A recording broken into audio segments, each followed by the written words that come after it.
afternoon from Los Angeles, California. I'm Dr. Ryan Alva. The country is still processing the testimony from last week's inaugural primetime hearing of the January 6th committee.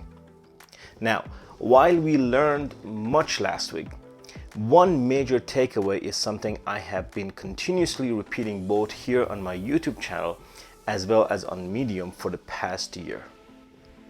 And that is that Donald Trump attempted a coup. That was also the front page above the fold headline of the New York Times last week. A similar sentiment could be found on front pages of other newspapers across the country. For instance, the Washington Post went with "Panel pins blame on Trump." The Orlando Sentinel's front page wrote, "January 6 panel pins plot on Trump." Colorado Springs Gazette went with "Panel points finger at Trump."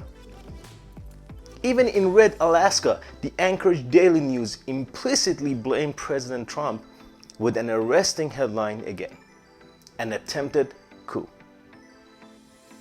And last but certainly not least, the host of The Late Show, Stephen Colbert, said, Then Cheney hit the former president where it hurts him, right in the Ivanka. Because they rolled in footage of the first daughter's reaction in her testimony to Barr calling her father's charges of election fraud total BS. I respect Attorney General Barr, so I accepted what he was saying. That must have been a bittersweet moment for the president. She finally screwed him.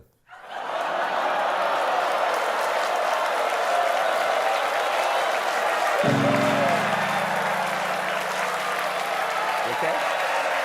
You okay? You okay? Deep breath, Sean. Deep. Keep breathing. Keep breathing. It's going to be a long summer. Cheney. Now, we have known the counters of Donald Trump coup attempt for some time now. And while many assume we would get powerful new images from the insurrection itself, which we did, but there was a sense of trepidation, I think partly born of what happened with the Mueller report. That after a year of leaks and countless tell-all books about the final days of the Trump administration, there might be just nothing left for the committee to reveal. Needless to say, that was not the case. In fact, people across the country tuned in surprisingly in big numbers. At least 20 million people watched the 2-hour hearing last week. That is in Nielsen's numbers for contrast.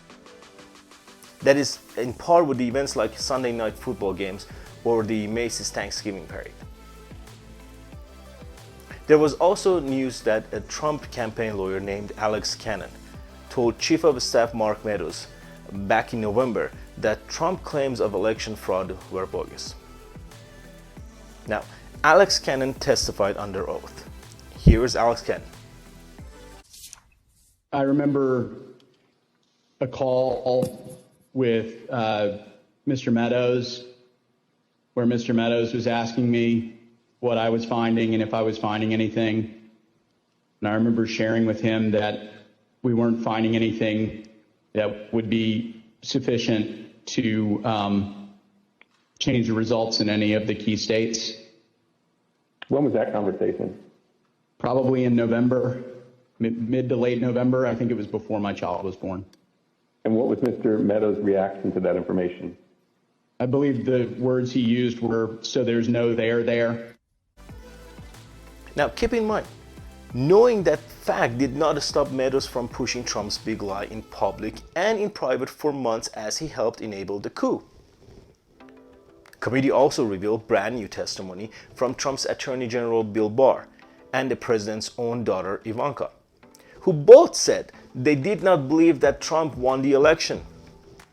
Committee also revealed brand new testimony from Trump Attorney General Bill Barr and the president's own daughter Ivanka, who both said they did not believe that Trump won the election. I made it clear I did not agree with the idea of saying the election was stolen and putting out this stuff, which I told the president was bullshit. And I didn't want to be a part of it. You can't live in a world where the incumbent administration stays in power based on its view, unsupported by specific evidence, that there was fraud in the election. How did that affect your perspective about the election when Attorney General Barr made that statement? It affected my perspective. I respect Attorney General Barr. So I accepted what he said. That was the daughter of the ex-president of the United States saying she agreed with Attorney Bill Barr that her daddy's claims of a stolen election were all bullshit. Even though Attorney Bill Barr and Ivanka both knew the election was not stolen, they never used their platforms to forcefully say the election was free and fair. In fact, Barr's resignation letter in December 2020, in that letter, he endorsed the investigation into the fraud he now admits was bullshit. On December 18, 2020, a group including General Michael Flynn, Sidney Powell, Rudy Giuliani, and others visited the White House. That we know. We also know they stayed late into the evening. We also know that group discussed a number of dramatic steps, including having the military seize voting machines and potentially rerun elections, for God's sake. Trump met with the group alone for a period of time before the White House babysitters, aka lawyers and other staff, discovered the group was there and rushed to intervene. Fast forward to a little more than an hour after Ms. Powell, Mr. Giuliani, General Flynn, and others finally left the White House. President Trump sent out a tweet telling people to come to Washington, D.C. on January 6th. Be there, he instructed them. It will be wild. And wild indeed it was. And that, ladies and gentlemen, was the beginning of the now infamous attempted coup by the former disgraced President of the United States. To see more videos like this, click the subscribe button right here on the screen. And if you want to support my work, subscribe to my Medium account where I cover the most important topics daily. Also, look for my podcast coming very soon.